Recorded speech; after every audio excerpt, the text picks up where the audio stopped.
2020년 4월 3일 새벽 설교입니다. 오늘 본문은 사무엘하 3장 1절에서 39절 말씀입니다. 본문은 오랜 내전을 통해서 사울의 일가가 점점 쇠퇴해가고 다윗은 전국에 걸쳐서 강력한 통치권을 구축해가는 말씀을 보여주고 있습니다. 내전 동안 다윗은 헤브론에서 많은 자식을 생산하고 점점 강성해집니다. 반대로 사울의 집안은 아브넬과의 권력 다툼을 통해서 약해져만 갑니다. 급기야 이스라엘의 권력을 잡은 아브넬은 마음대로 행동을 하며 사울 왕의 첩이었던 리스바를 취하여 왕위에 오르고 싶어 합니다.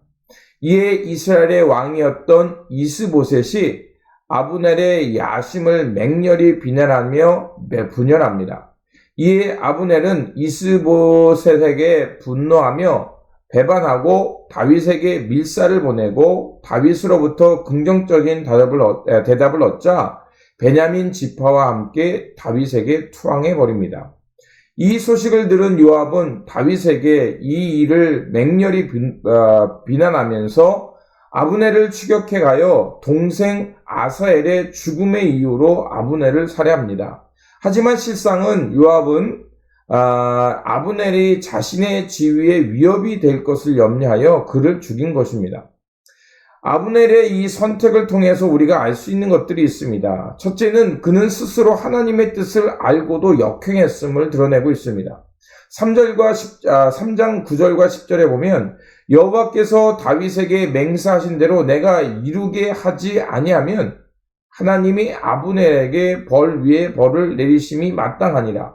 그 맹세는 곧 이 나라를 사울의 집에서 다윗에게 옮겨서 그의 왕위를 단에서 부엘세바까지 이스라엘과 유다에 세우리라 하신 것이라 하매 그는 이미 다윗을 통해서 하나님께서 그 나라를 세워가시고 있음을 알고 있습니다.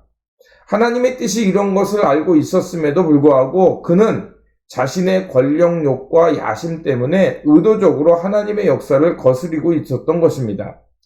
아브넬의 행동은 결국 약해진 이스보셋보다 다윗에게 가서 자신의 신변을 약속받고 그 안에서 한 자리를 차지하고 싶었던 것입니다. 또한 그 아브넬의 선택은 왕의 첩을 취하는 것으로 스스로 왕이 되고 싶었던 것이고 이보셋을 왕으로 생각하지 않았다는 것입니다. 결국 하나님의 역사를 역행하며 야심을 채우기 위한 연합은 쉽게 분열되고 허무하게 무너진다는 것입니다. 본문은 우리에게 말하는 것이 있습니다. 바로 3장 1절입니다. 사울의 집과 다윗의 집 사이에 전쟁이 오래매 다윗은 점점 강하여 가고 사울의 집은 점점 약하여 가니라. 하나님의 역사는 한 걸음씩 진전되어 가지만 사울의 집, 즉 하나님의 의도를 알고도 역행하는 그 길은 점점 그 힘을 잃고 자멸해 간다는 것입니다.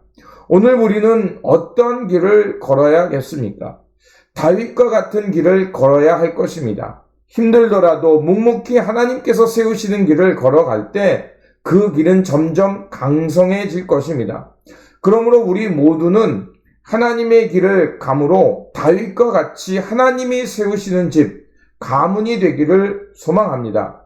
사사로운 야심이나 욕심이 아닌 하나님의 계획을 따라 감으로 하나님이 세워가는 신실한 집, 가문이 되기를 다시 한번 주님의 이름으로 축원합니다. 기도하겠습니다. 역사를 주관하시는 하나님, 어려움 속에서도 묵묵히 주님의 길을 따라감으로 하나님께서 세워가시는 다윗과 같은 가문이 되게 하여 주시옵소서. 그래서 하나님의 돌보심 속에서 점점 더 왕성해지며 하나님의 이름을 높이는 가문이 되게 하여 주시옵소서. 우리 구주 예수 그리스도의 이름으로 기도드립니다. 아멘.